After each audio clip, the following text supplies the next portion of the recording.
pemirsa, ketemu kembali dengan channel Semua Akan Lucu Pada Waktunya.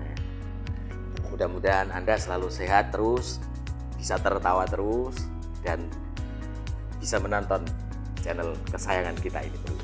Amin. Amin ya rabbal alamin. Baik pemirsa, hari ini kita ngomongin sepak bola Piala Dunia. Sini adalah satu pertama kali ya negara Afrika, jadi banyak kejutan-kejutan di sini pemirsa.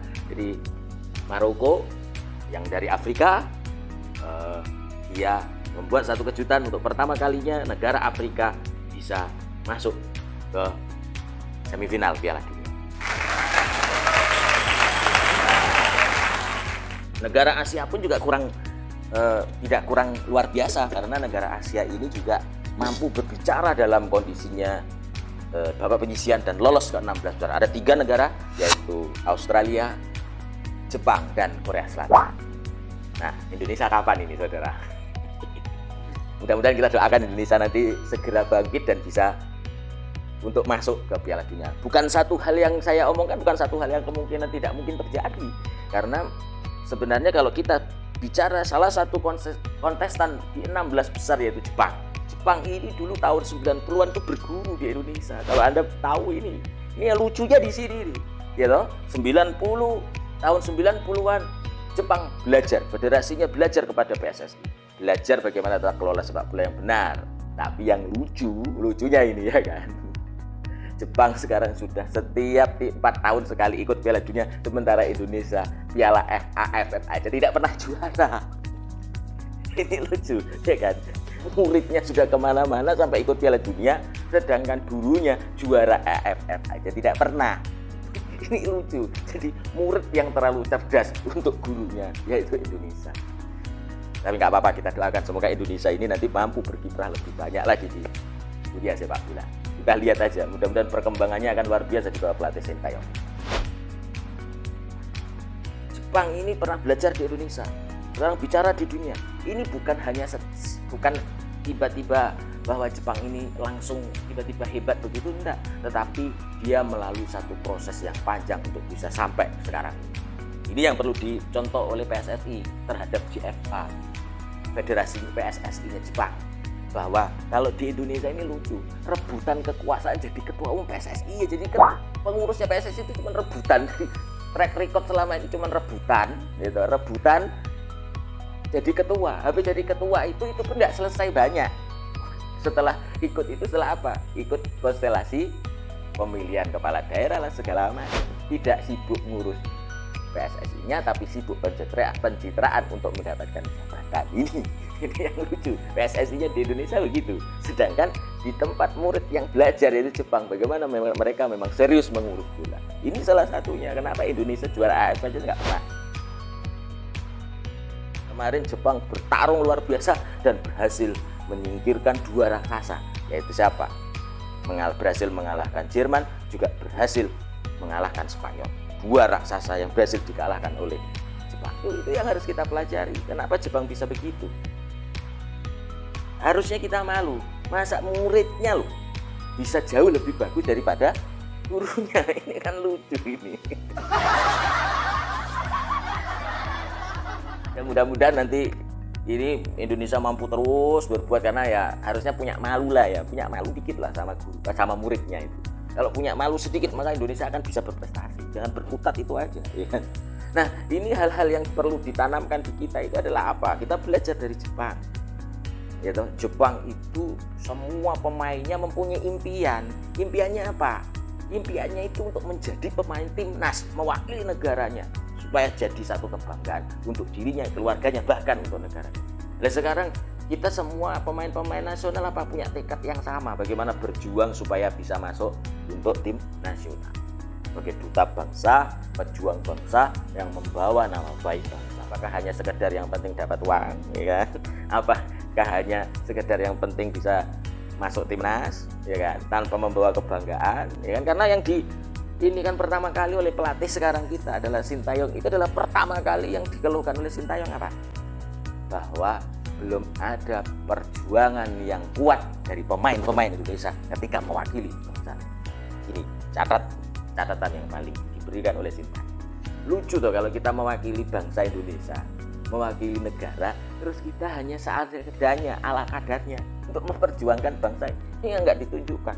Bagaimana Jepang berjuang mulai dari awal pertandingan, peluit pertama ditiup sampai dengan peluit akhir ditiup, mereka berjuang terus demi harga diri bangsanya. Yang kedua, itu federasinya, pemainnya. Kemudian selanjutnya adalah apa? Pelatihnya, officialnya.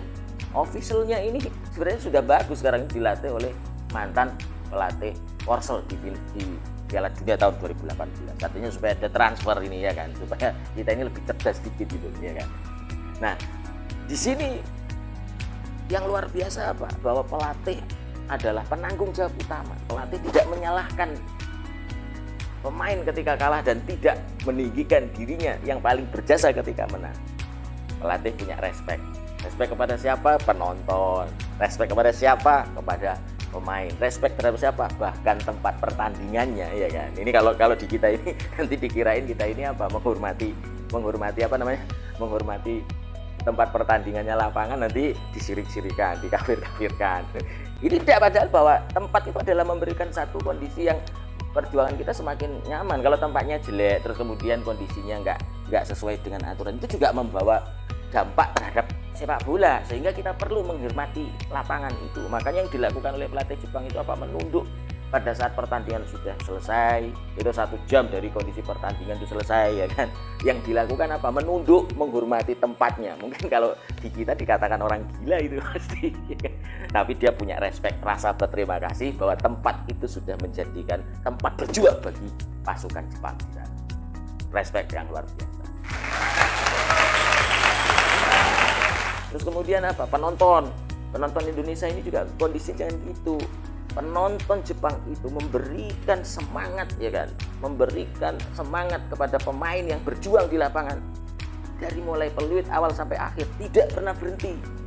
Baik posisinya tertinggal, tetap mereka ini kan, baik posisinya, kondisinya itu menang, mereka tetap kasih semangat.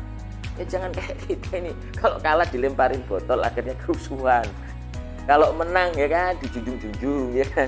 Besok jadi pemain Indonesia juga bingung sama penonton Indonesia ini. Kalau menang disujung, kalau misalnya kalah dihujat kayak nggak pernah ada kemenangan sebelumnya. Ini yang membuat kita kenapa? Mungkin aja pemain Indonesia ini ketakutan kalau kalah sehingga melakukan apapun. Harusnya juga kondisi bagus. Cuman persoalannya tekanan mental yang terjadi bahwa harus menang itulah yang menyebabkan pemain tidak berkembang juga. Jadi penonton pun juga harus punya andil kontribusi yang bagus ya kan. Ya, nah itu yang harus diinikan, bahwa sepak bola bukan hanya pemain dan pelatih, tapi juga federasi, tapi juga penonton. Jadi penonton jangan bikin ricuh, lucu gitu loh. Kalau misalkan kita penonton, kemudian ketika di tengah jalan, misalkan posisi ketinggalan justru malah dijak, ini kan lucu. Harusnya terus dikasih semangat sehingga bisa menang. Di sini kita belajar dari Jepang, ya kan, dengan semangat yang luar biasa akhirnya Jepang berhasil membuktikan diri layak di 16 besar. Walaupun mereka kalah dengan terhormat oleh Kroasia dengan tendangan adu penalti. Ini yang harus kita jadikan satu pembelajaran. Jepang sudah begitu hebat, sedangkan gurunya masih berkutat dan bertarung ya, memperebutkan kekuasaan ketua PSSI-nya. Ini yang lucu di kita. Tapi mudah-mudahan nanti ke depan ya kan semua berpikir bagaimana maju federasinya maju, sepak bolanya, penontonnya lebih cerdas, penontonnya lebih dewasa, bahwa kalah dan menang itu adalah hal biasa. Seperti timnas Jepang, kalah adalah kalah, menang adalah menang. Ketika menang, kita tidak meremehkan lawan. Ketika kalah, kita tidak mencari alasan. Jangan sebaliknya, kita ini kalau menang aja, waduh kayak apa. Tapi kalau kalah, ya kan cari-cari alasan supaya kita merasa kondisi sudah benar. Yang jelas kalau menang kita tingkatkan, kalau kalah kita terus belajar. Itu yang harus terjadi di kita. Jangan kalau menang kita meremehkan, gitu. Kalau kalah kita menghindar. Ini harus pelajari semua. Supaya apa? Karena ya posisinya disitulah sepak bola kita. Supaya menjadi kayak Jepang, maka pembinaan perlu dilakukan. Karena apa? Semuanya tidak langsung instan akan terjadi. Penonton harus dewasa. Ya kan? Mudah-mudahan aja ya kan. Jepang ini, kecerdasan Jepang ini kita mampu dikejar oleh gurunya ya kan? Karena gurunya itu harus lebih hebat. Namanya di mana-mana guru itu lebih hebat daripada murid. Ini lucunya apa? Ini Jepang ini murid yang terlalu cerdas sehingga melampaui gurunya ya kan? belajar banyak dari Jepang. Mudah-mudahan ini ke depan kita bisa menyusul dan bersaing dengan negara-negara Asia lainnya, bahkan negara-negara dunia di dalam sepak bola.